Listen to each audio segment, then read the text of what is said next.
सभी को सुप्रभातम मित्रों। आज की क्लास में हम जानने वाले हैं कर्मधारय समास है। इससे पहले की क्लास आपने देख ली होगी, आपको अच्छे से समझ में आ गया होगा। आज की क्लास में आपको बहुत ही आसान तरीका से हम समझेंगे कर्मधारय समास क्या होता है, इसमें कौन कौन सी मोस्ट बातें होती हैं, किस तरह से हम इसके उदाहरणों को समझ सकते हैं, कौन कौन से मोस्ट उदाहरण हैं, ये सारी चीज़ इस क्लास में आप जानने वाले हैं बच्चों। फटाफट क्लास को लाइक कर दीजिए और चैनल को सब्सक्राइब कर लीजिए, अपने दोस्तों को शेयर कर दीजिए। चलिए क्लास को शुरू करते हैं। देखिए टॉपिक है दोस्तों हमारा कर्मधारय समास। सभी टॉपिक डाल सकते हैं। कर्मधारय समास, ये हमारा टॉपिक रहेगा। कर्मधारय समास एक साथ लिख लिया, कर्मधारय समास है। देखिए इससे पहले मैंने तत्पुरुष समास में आपसे कहा कि तत्पुरुष समास के दो भेद और होते हैं, एक कर्मधारय समास होता है, एक आपका द्विगु समास होता है। तो आज हम कर्मधारय समास के बारे में यहाँ पर सीखने वाले हैं, समझने वाले हैं। देखिए सबसे पहले दोस्तों इसका एक सूत्र होता है, उस सूत्र को हम समझते हैं, उसी के आधार पर परिभाषा की बात करेंगे। तो यहाँ पर आप नोट कर सकते हैं, मैं यहाँ पर लिख रहा हूँ। देखिए लिख सकते हैं आप, तत्पुरुषः समानाधिकरणः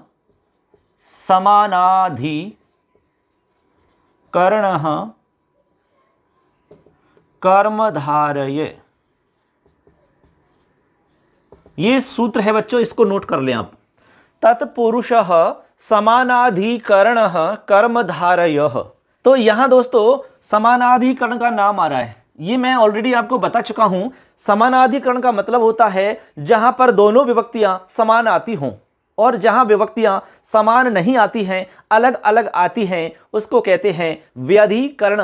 क्या कहते हैं? व्यधिकरण तत्पुरुष समास। और जहां पर समान आती है उसको कहते हैं समानाधिकरण तत्पुरुष समास।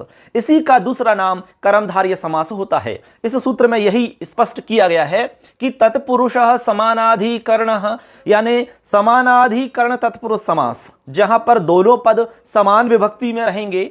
मैं ये आपको पहले ही बता चुका हूं, यदि आपने हमारी सारी क्लास देखी होंगी तो गारंटी से आपको अच्छे से समझ में आ रहा होगा। उसको कहते हैं कर्मधारय। तो आप इसको हिंदी में लिख सकते हैं, मैं बोल रहा हूं, लिख लीजिए आप। समानाधिकरण तत्पुरुष समास को कर्मधारय समास कहते हैं।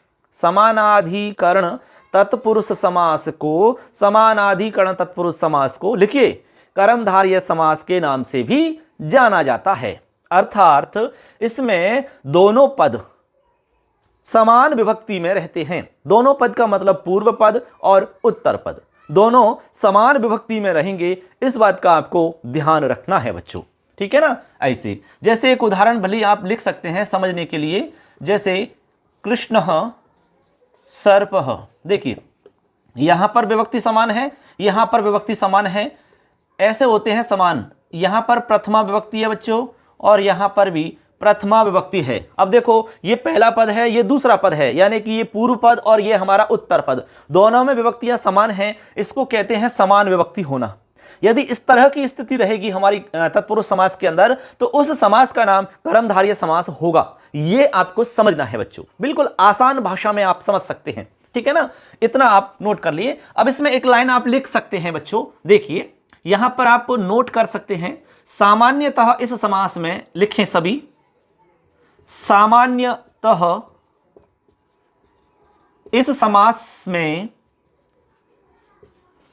इस समास में पूर्व पद लिखें, पूर्व पद विशेषण तथा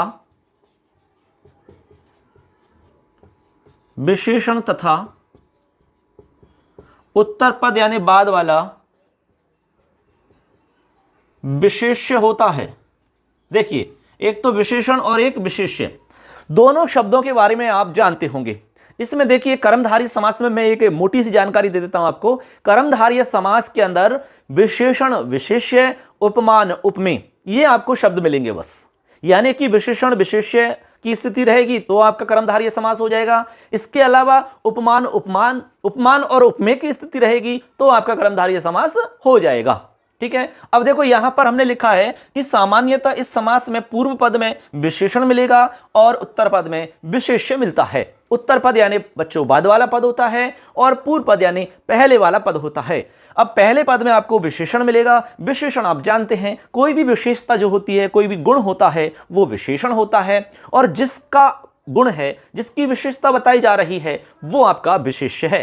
जैसे यहां पर हमने उदाहरण लिखा है कृष्णः सर्पः। यहां पर देखिए जो सर्पः है इसकी विशेषता है कृष्ण, सर्पः की विशेषता है कृष्ण, यानी कि ये इसका गुण है, कृष्ण यानी काला होता है, तो ये सर्प का गुण हुआ। क्या हुआ बच्चों? गुण हुआ। तो ये क्या हुआ?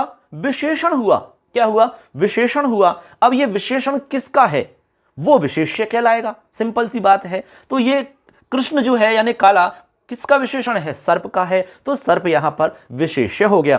तो सामान्य रूप से हमने बताया कि पहले पद में विशेषण मिलेगा और दूसरे वाले में विशेष्य पद मिलेगा। ये आपको स्थिति यहां पर मिलेगी, ठीक है ना? ऐसा आपको समझना है बच्चों। तो इतना नोट करिए। इसके बाद में इसमें जो कुछ मोस्ट बातें हैं वो भी हम ऐड करेंगे। तो यहां एक बात और लिख लीजिए वाली, इसमें अपने पास स्पेस है। यहां पर आप उपमान उपमेय की बात भी लिख सकते हैं। लिखें सामासिक पद। सामासिक पद का मतलब जो हम समास करते हैं उस पद की बात कर रहे हैं। सामासिक पद में एक पद उपमेय, एक पद में तो क्या रहेगा? उपमेय, ठीक है? एक पद में उपमेय तथा या एवं दूसरा पद उपमान रहने पर, ठीक है, कर्मधारय समास होता है। ये आप लिख लेंगे। सामासिक पद में जो जहां पर हम समास कर रहे हैं उस स्थिति में बता रहे हैं। सामासिक पद एक पद में तो उपमेय मिलेगा और दूसरे पद में उपमान रहेगा। ऐसी स्थिति में भी कर्मधारय समास होता है। बच्चों समझ गए होंगे आप। उपमान उपमेय भी जानते होंगे। उपमान और उपमेय में आपको समझना है, जैसे कई बार हम तुलना करके बोलते हैं, तुलना करके। जैसे आपने किसी व्यक्ति को देखा, ठीक है ना, जो कि बहुत ज्यादा लंबा है, तो उसको हम कहते हैं कि यार खजूर की तरह लंबा है, ठीक है? तो उस व्यक्ति की हम तुलना कर रहे हैं खजूर से, तो जिसकी तुलना हम कर रहे हैं वो उपमेय होता है, समझना, उपमेय, ठीक है? और जिससे तुलना कर रहे हैं वो उपमान है, उपमान, ऐसा आपको समझना है, ठीक है ना? तो व्यक्ति है जिसकी तुलना हम कर रहे हैं वो उपमेय है, और जिससे कर रहे हैं यानी खजूर से कर रहे हैं वो उपमान है। ऐसे आपको समझना है।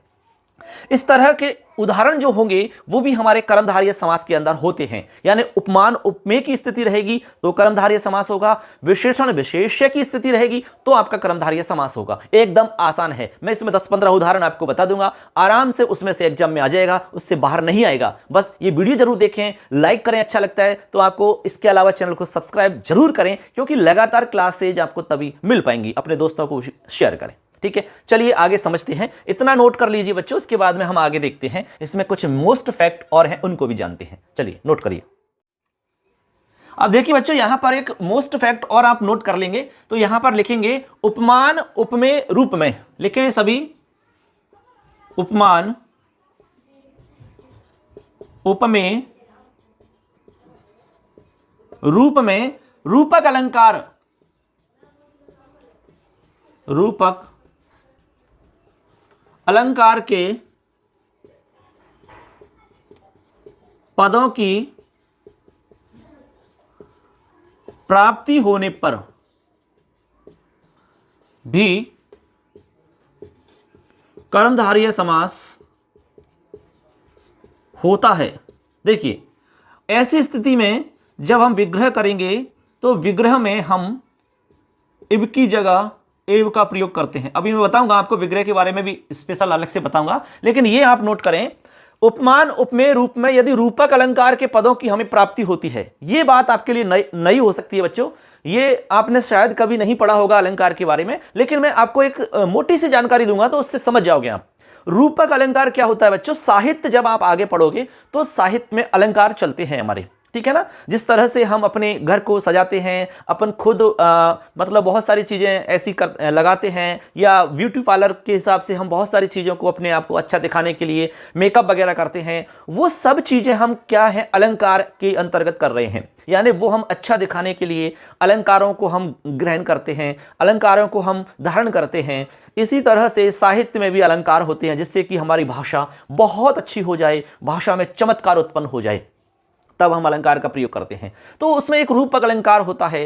रूपक अलंकार तब होता है जहां पर अभेद आरोप लगाया जाता हो, अभेद आरोप की वहां पर स्थिति होती हो, वहां रूपक अलंकार होता है। जैसे हमने कहा कि राम गाय के समान है, तो यहां पर उपमा है, यहां पर उपमा दे रहे हैं, हम उसकी तुलना कर रहे हैं एक तरीका से, तो ऐसी स्थिति में तो उपमा अलंकार होता है। लेकिन हमने कहा कि राम गाय ही है, राम गाय ही है, ये आपका रूपक अलंकार है। हमने आरोप कर दिया, आरोप जहां कर देते हैं वहां रूपक अलंकार होता है, ठीक है ना। जैसे हमने कहा कि गाय के समान सीधा है, ठीक है, राम गाय के समान सीधा है, एक ये बात हो गई। हमने कहा कि राम गाय ही है, ठीक है ना। हमने कहा कि खजूर की तरह लंबा है, ये तो उपमा होगा, एक तरह से उपमा दे रहे हैं हम। लेकिन हमने कहा कि खजूर है, खजूर ही है, ऐसा जब हम कहेंगे तो ऐसी स्थिति में भी हम क्या करेंगे बच्चों, कर्मधारय समास कर देंगे उपमान उपमेय की स्थिति होने पर। जैसे विद्या ही धन है, अब बताओ यहां पर स्थिति बनी कि नहीं बनी। हमने एक प्रकार से आरोप किया कि विद्या एव धनम, विद्या ही धन है, ऐसी जगह पर भी कर्मधारय समास होगा। मैं उदाहरण से आराम से समझा दूंगा, बिल्कुल निश्चिंत रहें, टेंशन लेने की आवश्यकता बिल्कुल भी नहीं है। चलिए देखिए, यहां पर आपको हम विग्रह के नियम बता देते हैं बच्चों। इसमें कुछ विग्रह नियम भी होते हैं, यानी कि विग्रह किस तरह से हम करते हैं, इसमें सामान्य सी जानकारी मैं आपको बता देता हूं। वैसे आपको ज्यादा इसमें डिटेल से जाने की आवश्यकता नहीं है, केवल सामान्य सी जानकारी आप ध्यान रख लेंगे। देखिए इसमें एक तो विशेषण रहेगा, विशेषण के बाद में च असौ ऐसा आपको जोड़ देना है, या फिर तद, उसके बाद में आपको विशेष्य लिखना होता है। ये एक फॉर्मेट हो गया बच्चों, यानी सबसे पहले हम विशेषण लिखेंगे, उसके बाद में च असौ, उसके च असौ या फिर तद, और लास्ट में हम विशेष्य लिखते हैं, ठीक है ना। अब ये देखिए यहां पर च असौ और तद में थोड़ा सा अंतर है, इसको मैं डिफाइन कर रहा हूं यहां पर। यदि हमारा जो विशेषण है बच्चों, अच्छे से समझ लेना, मैं बहुत ही आसान तरीका से बता रहा हूं। यदि हमारा विशेषण पुल्लिंग या स्त्रीलिंग के अंतर्गत है तो फिर आप यहां पर असौ लिखेंगे, और च तो जोड़ना ही है, यानी च असौ लिखेंगे, ऐसे आपको समझ लेना है बच्चों, देख लीजिए, ठीक है, च असौ आप लिखेंगे, ठीक, क्लियर। अब मान लीजिए कि आपका जो विशेषण है वो विशेषण यदि नपुंसक लिंग में है तो आप क्या करेंगे, तद लिखेंगे। बस इतनी सी छोटी सी बात है जो आपको समझनी है, इसके अलावा और कोई बात आपको नहीं समझनी है। देखिए उपमान पद के साथ, उपमान पद के साथ इब का प्रयोग करेंगे, इब का प्रयोग करेंगे, ये आपको ध्यान रख लेना है। जैसे कोई उपमान उपमेय की बात रहेगी तो वहां पर हम इब लगाएंगे, जैसे घन एव श्यामः, घन घन श्यामः, घन एव श्यामः। इब का मतलब होता है बच्चों की तरह, जैसे हमने कहा मोहन की तरह, राम की तरह, श्याम की तरह, मेरी तरह, तो ऐसी स्थिति में हम इव का प्रयोग करते हैं, इव, इव यानी की तरह, समझ गए ऐसे। तो ये कुछ नियम आप ध्यान रख सकते हैं। विशेषण यदि पुल्लिंग स्त्रीलिंग में रहेगा तो हम विग्रह में च असौ का प्रयोग करेंगे, इसके अलावा विशेषण नपुंसक लिंग में रहेगा तो हम तद का प्रयोग करेंगे, और उपमान पद के साथ में हम इव का प्रयोग करेंगे, ठीक है। इसके अलावा आप साधारण विग्रह भी कर सकते हैं, वो भी आपका बिल्कुल सही होता है, उसमें भी किसी तरह की कोई गलती नहीं मानी जाती है, ठीक है ना। जैसे हमने लिखा था पहले ऊपर कृष्णः सर्पः, जैसे कृष्णः सर्पः इति, ऐसा विग्रह भी आप कर सकते हैं, कोई दिक्कत नहीं है, बिल्कुल सही है, ठीक है। और इस जो मैंने लिखा है इसके आधार पर यदि करोगे तो लिखा जाएगा कृष्णः च असौ सर्पः, कृष्णः च असौ सर्पः, इस तरह से मैं दोनों बता दूंगा अभी। तो ये छोटी छोटी बात आप समझ गए होंगे कि भाई कर्मधारय समास क्या होता है। कर्मधारय समास में मुख्य रूप से हमें विशेषण विशेष्य का ध्यान रखना होता है, उपमान उपमेय की स्थिति होने पर भी यहाँ कर्मधारय समास होता है, ठीक है ना। और रूपक अलंकार की प्राप्ति होने पर यहाँ हम क्या करते हैं, इब की जगह एब का प्रयोग करते हैं, ठीक है। इसके अलावा यहाँ ये विशेषण और विशेष्य को किस तरह से हमें लिखना होता है, यानी विग्रह के अंदर क्या हमें ध्यान रखना होता है, ये मैंने दोनों बातें यहाँ बता दी हैं। अब हम सीधे चलते हैं बच्चों उदाहरण की तरफ। मोस्ट है हमारे लिए उदाहरण। ये तो एक सामान्य सी प्रोसेस थी भाई, कोई भी हम टॉपिक पढ़ते हैं तो ये एक हमारा एक वैसिक होता है, एक हमारी प्रस्तावना होती है जो हमें समझ में आनी चाहिए। डायरेक्ट हम उदाहरण समझाते मान लो तो आपको समझ में नहीं आते, हालांकि डायरेक्ट उदाहरण बता सकते थे लेकिन फिर वो मामला गड़बड़ रहता, ठीक है ना। अब हम उदाहरण की तरफ चल रहे हैं, चलिए इनको हम मिटा रहे हैं, नोट कर लीजिए। देखिए बच्चों अब यहां पर हम उदाहरण बता रहे हैं आपको, तो यहां आप नोट करेंगे सबसे पहला उदाहरण है हमारा, जो सबसे मोस्ट उदाहरण है मैं यहां पर वही उदाहरण लिखवा रहा हूं जो मोस्ट हैं। कृष्ण सर्पः, यह आपका बहुत ही मोस्ट उदाहरण है। देखिए मान लो इस तरह से आता है कि कृष्ण सर्पः, यहां पर कौन सा समास है, तो सिंपल आपको जवाब लिखना होगा कर्मधारय समास है। कौन सा समास है? कर्मधारय समास। ठीक है, अब दूसरा हमारा प्रश्न बन सकता है कि इसका विग्रह क्या होगा, तो विग्रह भी आप नोट करेंगे। यहां पर लिखेंगे कृष्णः च असौ सर्पः। देखिए इस तरह का विग्रह होता है बच्चों, कृष्णः च असौ सर्पः। ठीक है, अब देखो हमने कहा कि विशेषण विशेष्य, तो यहां पर कृष्ण पद हो गया, एक हमारा सर्प हो गया। सर्प हमारा विशेष्य पद है और ये हमारा विशेषण पद है, समझ लेना। ठीक है ना, ऐसे इसके अलावा हम दूसरी तरीका से इसका विग्रह कर सकते हैं जो कि आसान है। कृष्णः सर्पः इति जोड़ना है आपको बस। ऐसा विग्रह भी आप कर सकते हैं, यह भी आपका विग्रह एकदम सही है, कोई इसमें दिक्कत नहीं है। जो आपको सही लगे वो आप कर लेना। हमारे हिसाब से भाई ये सरल है तो इसको कर लेना आप। मैंने बता दोनों दिए आपको क्योंकि दोनों की जानकारी होनी चाहिए। ठीक है ना, ऐसे तो ये हमारा उदाहरण हो गया कृष्ण सर्पः, यहां पर कर्मधारय समास होगा। इसी तरह मोस्ट उदाहरण है हमारा नीलोत्पलम। नीलोत्पलम कई बार एग्जाम में आ चुका है ये उदाहरण, तो इसको नोट कर लेंगे। इसका आप विग्रह करेंगे, मैं इस आधार पर ही विग्रह कर रहा हूं। नीलम उत्पलम इति। ठीक है, एकदम आसान है। नीलम उत्पलम इति, नीलोत्पलम। ठीक है, तो यहां पर देखिए कमल कैसा है? नीला, तो कमल की विशेषता है नीला, तो नीला हमारा विशेषण हो गया, कमल हमारा विशेष्य हो गया। इस तरह आप समझ सकते हैं। इसके अलावा उदाहरण आप लिखेंगे, बहुत ही मोस्ट है पीतांबरम। पीतांबरम, ठीक है, पीले वस्त्र वाला, पीले वस्त्र हैं, ठीक है, उनको पीतांबर कहते हैं। तो यहां पर लिखेंगे पीतम अंबरम इति, पीतम अंबरम इति। ठीक है, इसी तरह आप लिखेंगे महात्मा, महात्मा।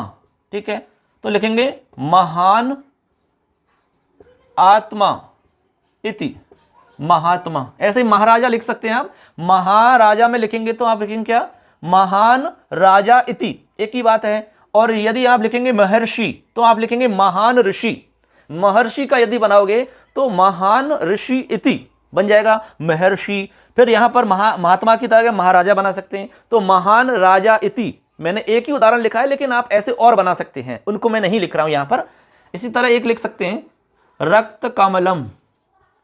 कमलम यानी कमल कैसा है? रक्त, यानी लाल कमल है, तो यहां पर लिखेंगे रक्तम,